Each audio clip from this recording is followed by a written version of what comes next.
Every town has its shadows, and in the Vosges mountains of northeastern France, that shadow took the shape of a 4-year-old boy's body, pulled lifeless from a river on a cold October night in 1984. His tiny hands and feet were bound, his wool hat pulled down over his face, as if to hide him from the world he would never see again. This is the story of Gregory Villemin, a child whose murder became one of the most infamous and haunting mysteries in French history. Before Gregory's death, the Villemin family was already living under a kind of quiet terror. For years, they'd been bombarded with anonymous phone calls and letters. The caller wasn't a prankster. He was calculating, obsessed. He called himself the Raven. His voice was guttural, cruel, and chillingly personal. He knew things about the Villemins that only family would know. Some days the phone rang 20 times or more. Imagine that, the same voice hissing through the line again and again. He mocked Jean-Marie, Gregory's father, calling him Little Boss after his promotion at the factory. But it wasn't just Jean-Marie. Cousins, uncles, aunts, no one was spared. That was the cruelest part. This wasn't an outsider. Whoever the Raven was, he had to be close. Then came the darkest threat of all. One day, Jean-Marie picked up the phone and heard, "I can see him with my binoculars.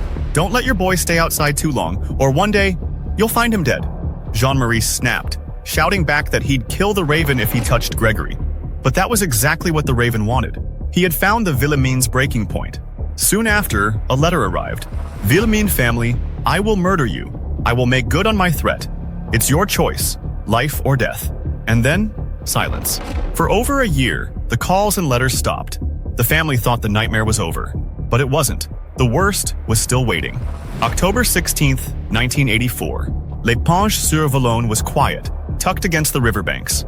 Christine Villemin, Gregory's mother, was at home ironing while her son played outside with his toy truck. He was just 4, bundled in his wool hat against the autumn chill. At 5 p.m., Christine glanced out the window. Gregory was still there. At 5:05, he was gone. At 5:30, the phone rang at Gregory's uncle's house. A familiar rasp. "I have taken my revenge. I have taken the boy." Panic spread. Neighbors and police searched frantically. Christine ran from door to door, shouting her son's name into the dusk. But deep down, after years of threats, maybe she already knew what they would find. At 9 p.m., the search ended. Gregory's small body was pulled from the icy Vallon River. His wrists and ankles bound. Rope looped around his neck. His wool hat slipped over his face. And here's what stunned investigators. His face looked calm. No bruises, no signs of a struggle, as though he had simply gone to sleep, except for the ropes that told the truth. The next day, the Villemins received one last note. 5 words. "I have taken vengeance." Police were convinced the Raven had to be family. Suspicion turned toward Bernard Laroche, Jean-Marie's cousin. Witnesses claimed they'd seen him near the Villemin home. His handwriting looked close to the Raven's. And then came a bombshell. Muriel Bull, Bernard's 15-year-old sister-in-law, told police she'd seen him pick Gregory up that day. She said she even rode in the car with them until Bernard returned without the boy. On November 5th, 1984, Laroche was arrested. Villagers spat at him as cameras flashed. Some swore he was guilty. Others insisted he was a scapegoat. The family tree was tearing apart. But then Muriel recanted. She said police had pressured her into blaming Bernard. Without her testimony, the handwriting case collapsed. Laroche walked free in February 1985. For Jean-Marie, Gregory's grieving father, that was unbearable. On March 29, 1985, he picked up his hunting rifle, tracked down Bernard, and shot him dead outside his house. France was stunned. The hard-working young foreman had become an executioner. Some called it desperate justice, others murder.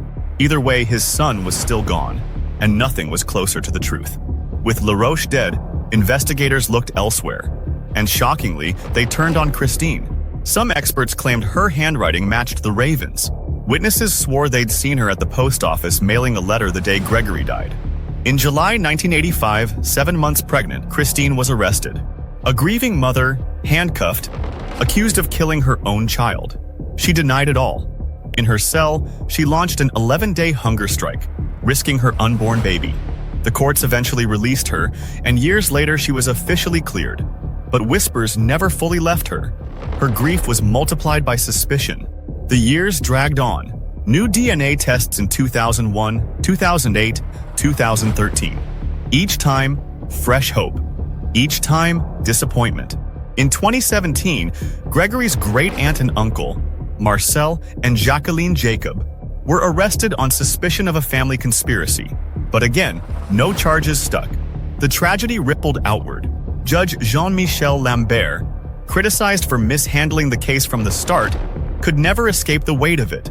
In 2017, he took his own life, writing that he still heard the river every night. And so, 4 decades later, no one knows who killed Gregory. Was it Bernard eaten by jealousy? Christine, as some still whisper? A wider family plot? Or someone else entirely, hiding in plain sight? For Jean-Marie and Christine, the loss was more than a son. It was their peace, their reputation, their faith in justice. They were buried under grief twice over, once by the river and once by the system. Gregory Villemin would be 45 years old today. He might have had children of his own, coached a soccer team, lived quietly in the same valley where his childhood ended. Instead, he became the center of a mystery that exposed cracks in French justice, tore apart a family, and left a nation haunted. The Raven's last words still echo, "I have taken vengeance," but in truth, it wasn't vengeance. It was devastation. So I'll leave you with this question. Who do you believe was the Raven? Bernard, Christine, or someone the world has yet to uncover?